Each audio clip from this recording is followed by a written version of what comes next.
दोस्तों, study corner 24 channel में आपका स्वागत है। आज हम सी टेट बाल विकास यानी सीडीपी की एक महत्वपूर्ण क्लास लेके आए हैं। यह क्लास क्विक रिवीजन टाइप की क्लास है जिसमें हम पावलोव के सिद्धांत की चर्चा करेंगे।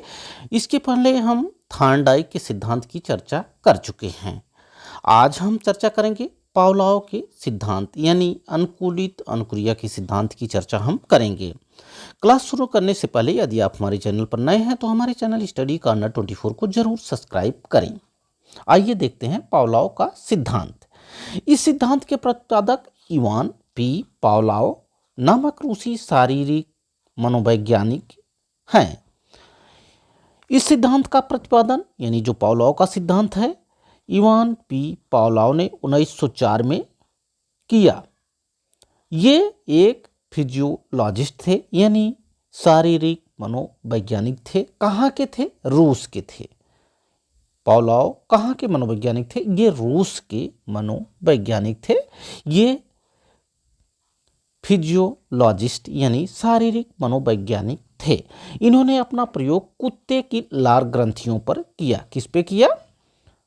पावलोव ने अपना प्रयोग किस पे किया?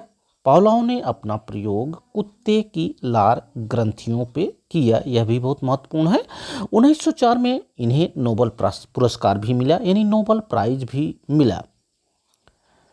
पावलोव को नोबेल प्राइज कब मिला? 1904 ईस्वी में पावलोव को नोबेल प्राइज मिला।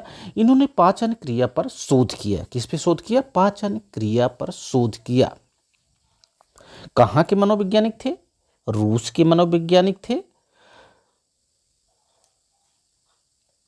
इन्होंने अपना प्रयोग कुत्ते की लार ग्रंथियों पर किया। इन्हें नोबेल पुरस्कार कब मिला? नोबेल प्राइज यानी नोबेल पुरस्कार पावलोव को 1904 ईस्वी में मिला। पावलोव को अनुबंधन का जनक कहा जाता है। जब भी बात की जाएगी कि अनुबंधन का जनक किसे कहा जाता है, तो अनुबंधन का जनक पावलोव इवान पी पावलोव को कहा जाता है। अनुबंधन क्या है? हमने बताया कि अनुबंधन का जो जनक कहा गया वह इवान पी पावलोव को कहा गया। अब हम थोड़ी सी चर्चा कर लेते हैं कि अनुबंधन क्या है। पुनरावृत्ति के आधार पर निर्मित क्रिया अनुबंधन कहलाती है। पुनरावृत्ति के आधार पर निर्मित क्रिया अनुबंधन कहलाती है। अनुबंधन के जनक इवान पी पावलोव हैं। उदाहरण के लिए हम अनुबंधन की बात करें तो विद्यालय की घंटी बजने पर छात्रों द्वारा अपना बस्ता बंद करना अनुबंधन कहलाता है। विद्यालय की घंटी बजने पर जब टन टन करके घंटी बजती है तो बच्चे समझ जाते हैं कि छुट्टी होने वाली है। यानी विद्यालय की घंटी बजने पर छात्रों द्वारा अपना बस्ता बंद करना क्या कहलाता है? अनुबंधन कहलाता है। अब हम बात कर लेते हैं पावलोव के सिद्धांत के अन्य नाम, जो कि सीटेट के एग्जाम में अक्सर पूछा जाता है। अनुबंधन का सिद्धांत, यह पावलोव के सिद्धांत का नाम है। अनुकूलन का सिद्धांत भी कहते हैं। शास्त्रीय अनुबंधन सिद्धांत भी कहते हैं। क्या कहते हैं? शास्त्रीय अनुबंधन सिद्धांत। क्लासिकल कंडीशनिंग सबसे ज़्यादा सीटेट में पूछा जाता है। क्लासिकल कंडीशनिंग करके आ जाता है। लोग समझ नहीं पाते हैं कि क्या किस सिद्धांत की बात हो रही है। क्लासिकल कंडीशनिंग पावलोव के अनुबंधन सिद्धांत को कहा जाता है। जो पावलोव का सिद्धांत है उसी को क्लासिकल कंडीशनिंग या शास्त्रीय अनुबंधन या अनुकूलन सिद्धांत कहा जाता है। तो पावलोव के सिद्धांत के जो नाम हैं, चाहे प्राचीन अनुबंधन सिद्धांत हो या परंपरागत सिद्धांत हो, क्लासिकल कंडीशनिंग हो, शास्त्रीय अनुबंधन हो या अनुकूलन सिद्धांत, अनुबंधन सिद्धांत हो, संबंध प्रत्यावर्तन सिद्धांत हो, इन सब नामों से जाना जाता है। इसके अलावा अनुकूलित अनुक्रिया का सिद्धांत भी कहा जाता है। अनुकूलित अनुक्रिया का सिद्धांत, अनुकूलित अनुक्रिया का सिद्धांत भी पावलोव के सिद्धांत को कहा जाता है। संबंध प्रत्यावर्तन का सिद्धांत भी कहा जाता है पावलोव के सिद्धांत को। प्राचीन अनुबंधन का सिद्धांत भी कहा जाता है। पावलोव के सिद्धांत को ही क्लासिकल कंडीशनिंग भी कहा जाता है। शास्त्रीय अनुबंधन का सिद्धांत भी पावलोव के सिद्धांत को कहा जाता है। अनुबंधन सिद्धांत, अनुकूलन सिद्धांत आदि नामों से पावलोव के सिद्धांत को जाना जाता है। अब हम बताएंगे कि पावलोव का प्रयोग कैसा रहा। पावलोव ने एक भूखे कुत्ते को एक ध्वनि नियंत्रित प्रयोगशाला में एक विशेष उपकरण के सहारे खड़ा कर दिया। हमने आपको बताया कि पावलोव ने जो अपना प्रयोग किया वह भूखे कुत्ते पर किया। एक भूखे कुत्ते को एक ध्वनि नियंत्रित प्रयोगशाला में एक विशेष उपकरण के सहारे खड़ा कर दिया। कुत्ते के सामने भोजन लाया जाता था और कुत्ते के भूखे होने की वजह से उसके मुंह में लार आ जाती थी।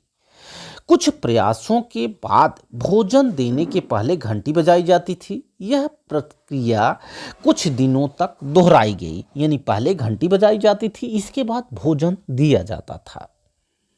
यह प्रक्रिया कुछ दिनों तक दोहराई गई तो यह देखा गया कि बिना भोजन आए ही मात्र घंटी की आवाज से कुत्ते के मुंह में लार निकलना शुरू हो जाती। एक भूखे कुत्ते को एक ध्वनि नियंत्रित प्रयोगशाला में एक विशेष उपकरण के सहारे खड़ा कर दिया गया। किसके द्वारा? पावलोव के द्वारा। पावलोव ने देखा कुत्ते के सामने भोजन लाया जाता था, इसके बाद कुत्ते को भूखे होने की वजह से उसके मुंह में लार आ जाती थी। कुछ प्रयासों के बाद भोजन देने के पहले घंटी बजाई जाती थी। जब घंटी बजाई जाती थी तो उसके तुरंत बाद भोजन दिया जाता था। यह प्रक्रिया कुछ दिनों तक दोहराई गई, यानी इसको रिपीट किया गया बार बार। तो हुआ क्या? बिना भोजन आए ही मात्र घंटी की आवाज से ही कुत्ते के मुख से लार निकलना शुरू हो जाती थी। यही प्रयोग किया पावलोव ने। अब क्या निष्कर्ष निकाला? पावलोव के अनुसार घंटी की इस आवाज पर लार के स्राव करने की अनुक्रिया सीख लिया था।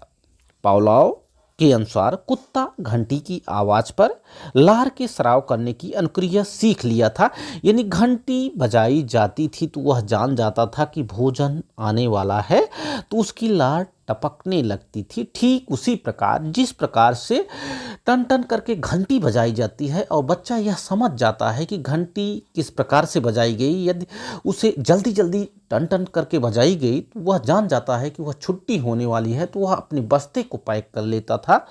ठीक उसी प्रकार से कुत्ते को घंटी बजाने के बाद भोजन दिया जाता था। तो कुत्ता भी समझ गया था कि घंटी बजी तो भोजन मिलने वाला है, मात्र घंटी बजने से ही उसकी लार टपकने लगती थी। इससे पावलोव ने निष्कर्ष निकाला कि कुत्ता घंटी की आवाज पर लार के स्राव की अनुक्रिया सीख लिया था। उनके अनुसार घंटी की आवाज उद्दीपन किसका काम करती थी? घंटी की आवाज उद्दीपन यानी स्टिमुलस का कार्य करती थी, तथा लार का स्राव अनुक्रिया रिस्पॉन्स के बीच एक सहचर्य कायम हुआ, जिसे अनुबंधन की संज्ञा दी गई। किसके किसके बीच अनुबंध कायम हुआ? उद्दीपन और अनुक्रिया के बीच एक अनुबंध कायम हुआ। उद्दीपन यानी स्टिमुलस और अनुक्रिया यानी रिस्पॉन्स के बीच एक सहचर्य कायम हुआ, जिसे अनुबंधन की संज्ञा दी गई। आशा है कि जो बातें हम आपको बता रहे हैं आपको समझ में आ रही होंगी। पावलोव ने अपना प्रयोग किस पे किया? पावलोव ने अपना प्रयोग कुत्ते पर किया। कुत्ते को उन्होंने एक ध्वनि नियंत्रित प्रयोगशाला में रखा। विशेष उपकरण के माध्यम से कुत्ते के सामने भोजन लाया जाता था। कुत्ते के भूखे होने की वजह से उसके मुंह में लार आ जाती थी। कुछ प्रयासों के बाद भोजन देने के पहले घंटी बजाई जाती थी। यह प्रक्रिया कुछ दिनों तक दोहराई गई और देखा गया कि बिना भोजन आए ही मात्र घंटी की आवाज से कुत्ते के मुंह से लार निकलना शुरू हो गई। पावलोव के अनुसार कुत्ता घंटी की आवाज पर लार के स्राव करने की अनुक्रिया सीख लिया था। उनके अनुसार घंटी की आवाज यानी उद्दीपन, जो घंटी की आवाज थी उद्दीपन का कार्य करती थी, तथा लार का स्राव अनुक्रिया के बीच एक नया सहचर्य कायम हुआ, जिसे अनुबंधन की संज्ञा दी गई। यही पावलोव का प्रयोग रहा। इस प्रयोग के 3 चरण हैं, यानी इस प्रयोग को 3 चरणों में किया गया। जब भी बात की जाएगी पावलोव ने अपना प्रयोग कितने चरणों में किया, तो पावलोव ने अपना प्रयोग जो कुत्ते पर किया वह 3 चरणों में किया। प्रथम चरण में भोजन और लार का टपकना। भोजन क्या था? स्वाभाविक उत्तेजक था। और लार का टपकना क्या थी? स्वाभाविक अनुक्रिया थी। लार का टपकना क्या थी? स्वाभाविक अनुक्रिया थी। द्वितीय चरण में क्या किया गया? द्वितीय चरण जो था घंटी बजाना, घंटी बजाई गई, इसके बाद भोजन दिया गया। द्वितीय चरण में क्या किया गया?